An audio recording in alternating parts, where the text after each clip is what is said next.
Hello મિત્રો, સ્વાગત છે તમારું આજના એક નવા વિડીયોમાં. ચેપ્ટર 11 સ્વાધ્યાય 11.1 પ્રશ્ન નંબર 1.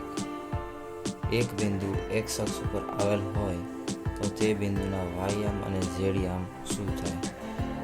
જો x પર છે તો તેના યામ થાય x 0 0, તો આથી y યામ 0 તથા z યામ પણ 0 થાય.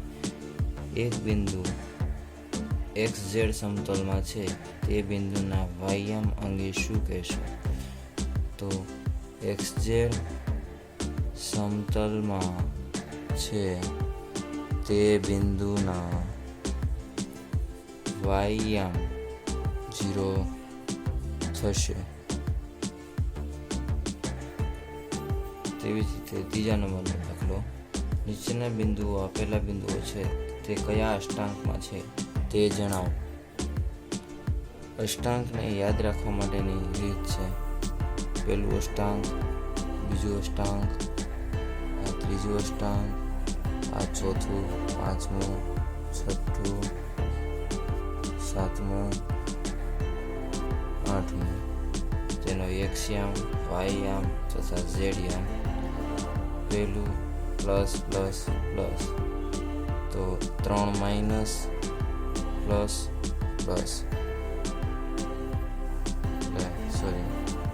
Plus 2 minus 2 plus 2 minus plus, પછી plus plus minus minus plus plus minus minus, પછી 4 પ્લસ 4 માઇનસ.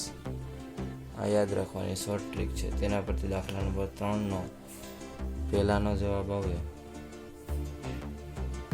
1 2 3 છે એટલે પ્લસ પ્લસ પ્લસ છે, તો પહેલું આવશે પહેલા અષ્ટાંકમાં. તેવી જ રીતે બીજા નંબરનું જોઈએ તો બીજા નંબરનું છે 4 માઇનસ 2 અને 3 એટલે કે પ્લસ માઇનસ પ્લસ છે, તો પ્લસ માઇનસ પ્લસ છે એ ચોથા અષ્ટાંકમાં છે. બીજું આવશે ચોથા અષ્ટાંકમાં. ત્રીજું આવશે પ્લસ માઇનસ માઇનસ એટલે કે પ્લસ માઇનસ માઇનસ એટલે કે આઠમા અષ્ટાંકમાં આવશે. તેવી જ રીતે ચોથું છે એ પ્લસ પ્લસ માઇનસમાં છે એટલે પાંચમા અષ્ટાંકમાં આવશે. તેવી જ રીતે પાંચમું છે એ માઇનસ પ્લસ માઇનસ એટલે કે માઇનસ પ્લસ માઇનસ એટલે કે છઠ્ઠા અષ્ટાંકમાં આવશે. છઠ્ઠું છે તે બીજા અષ્ટાંકમાં. સાતમું છે એ ત્રીજા અષ્ટાંકમાં આવશે તથા આઠમું એ આઠમા અષ્ટાંકમાં આવશે. પ્રશ્ન નંબર 4.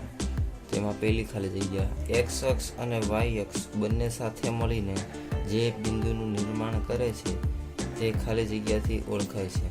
જો x અને y ના સંલગ્નથી બનતી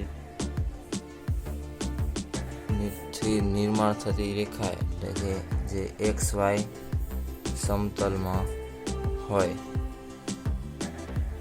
xy સમતલમાં બિંદુના યામ એટલે કે xy સમતલમાં હોય તો તેનો z યામ 0 હોય તો તેનો યામ થાય x y 0.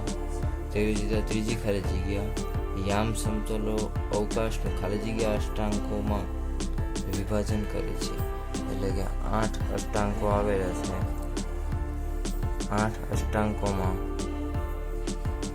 વિભાજન કરે છે. વિડીયો ગમે તો લાઈક કરો, તમારા મિત્રોને શેર કરો અને સબસ્ક્રાઈબ કરવાનું ભૂલતા નહીં. તો મળીએ નવા વિડીયો સાથે કાલે. ત્યાં સુધી બાય બાય.